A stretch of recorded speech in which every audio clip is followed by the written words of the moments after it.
I think this is one of those things that is a lot more mysterious to people that want it to be mysterious than it needs to be.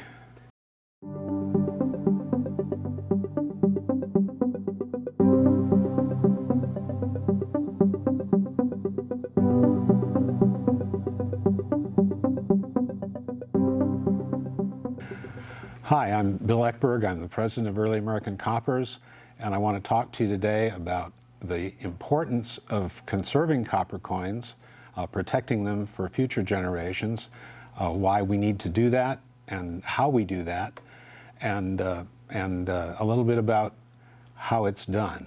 And so I want to talk first about the color of copper coins.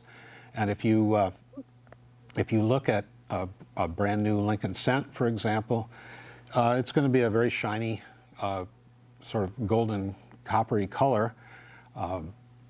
That's what a new early copper looked like back in the 1700s and 1800s. You also know that if you give them any chance, they will corrode. This particular one I took out of my washing machine yesterday. It's a very recent, just a few years old, and you can see it's got black corrosion on the back. That happens very quickly. To an early or to a recent Lincoln cent, it doesn't matter much if a thing like that corrodes, but if you have a 150-year-old or 200-year-old copper coin that corrodes, you're going to lose a great deal of value. So I'm going to talk about how to prevent that. I'm going to talk about how to recover a coin from it a little bit. But to start out, I want to talk about what I have here is a copy of the EAC grading guide for early American copper coins, and in it there are 2 pages that show the natural colors that early copper coins can take. And these, by natural colors, I mean colors that these coins can turn over a period of time. And the reason coins turn color over a period of time is that oxygen in the air, sulfides in the air, react with copper and cause it to turn various shades of red or green or even blue and eventually brown, and if it goes on too long, black. All this is a process of corrosion, although most people in numismatics call it toning, and to some extent they think it's good. A coin that is red, original red color, will eventually corrode to a darker color. And there is no way that we can avoid that. There's nothing that we can do to make a coin that looks new now still look new in 2,000 years. But if we keep coins carefully and we preserve them properly, we can keep them looking pretty darn good for a couple of 100 years. And that's what we're going to talk about. So I brought a few coins here to just show you what it is that we do and why we do it. The first one is actually just an Indian cent that I've had for a long time. It's been sitting in an album, and if you look at it, you can see that on both sides of this coin there are spots of corrosion. Now, when that coin went into the album, there was no corrosion on it. It looked fine. It looked almost new, and you can see there's even a little original color on that coin. The corrosion came as a result of little bits of paper or dust getting on the coin and eventually causing that coin to corrode. And that's going to happen to any coin that you keep in an album for a long time, or any coin that you keep in a paper flip or a mylar flip or even in a polyvinyl chloride flip. So that's something you want to avoid. And then I've got a couple of coins here that are this one is an 1800 half cent, and I should show you that the way we keep these is in a regular 2x2 envelope, and within that we have a cotton liner that protects the coin. And if you're really paranoid like I am, I keep the coin inside a polyethylene bag. Polyethylene is completely inert, and it will not in any way affect the coin. This particular coin is a very nice one, except that somebody a long time ago let a little dust speck get on it at about 9 o'clock, and there is a little tiny corrosion spot on it. Otherwise, it's an almost uncirculated coin. What I'm going to talk about is how to avoid having that happen to your coin. And this last one that I have is an 1809 half cent.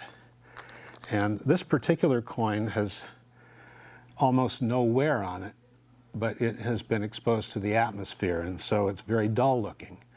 And what I'm going to do is show you how to restore some of the luster and some of the flash to this coin, and at the same time protect it against future damage.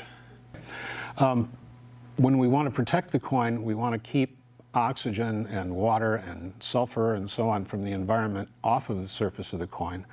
And so we use a product like this. This is called Blue Ribbon.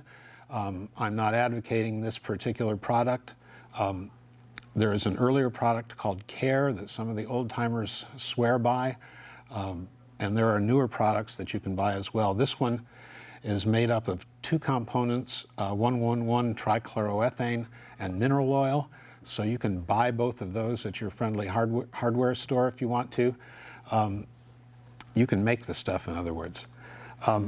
Anyway, what I do is I take a little bit on my finger, and I can either put it on the brush like this, or I can put it directly on the coin. It doesn't matter either way. But only a finger. You only need a finger amount. Yeah, you don't, right. You don't pour it on or anything like that. You don't want to use too much. And this brush is worth talking about. This brush is probably 25 years old. I've been using this brush for 25 years. And it looks clean, it looks new. And the reason that it looks clean and new is that every once in a while you want to take these brushes and you want to take them in the shower with you, and you want to shampoo them with your normal hair care product and then blow dry it.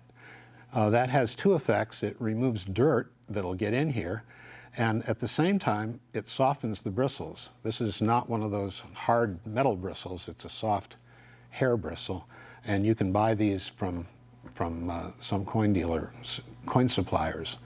But you can still buy these. They're called jeweler's brushes, and everybody should have at least a couple of them. Should have one that is for coins that have been obviously mishandled and have crud on them, because it's going to get dirty real fast. You should have one that's pretty clean like this to use on nice coins.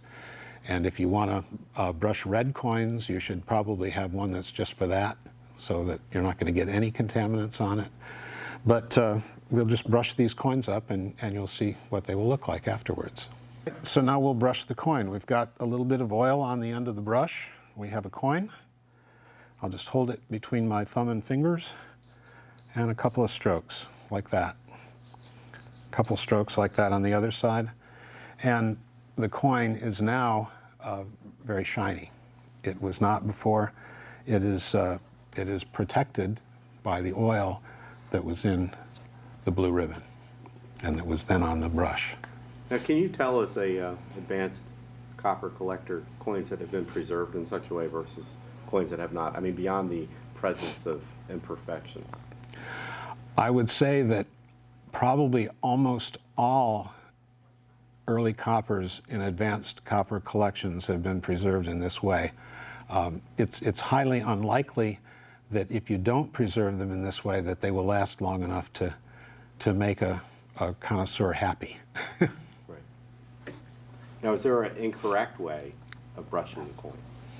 There's really not an incorrect way. You could, I suppose, do it too hard. You could brush too much. If you brush too much and too hard, you can actually remove some of the surface color from the coin, and it'll look abnormal. It'll look kind of pink, like a copper coin that's been dipped. But really, if you're reasonably careful, it's pretty foolproof. And how much pressure on the brush should you apply to the coin? Very little. Just, a couple of swipes. So not like a shoe shine? No. No, not like that at all. And what about circular motions or anything like that? Again, you can do that. Some people say that's what you should do. Some people say just a couple of strokes back and forth in different directions. I've done them different ways at different times, and I don't think it makes a bit of difference.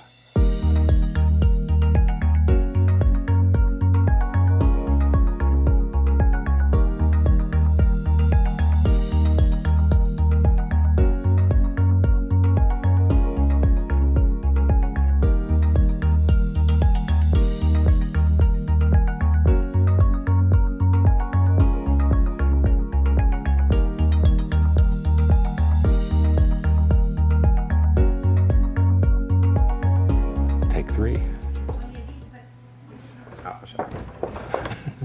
Take 4. At least the film is cheap, right? Right, right.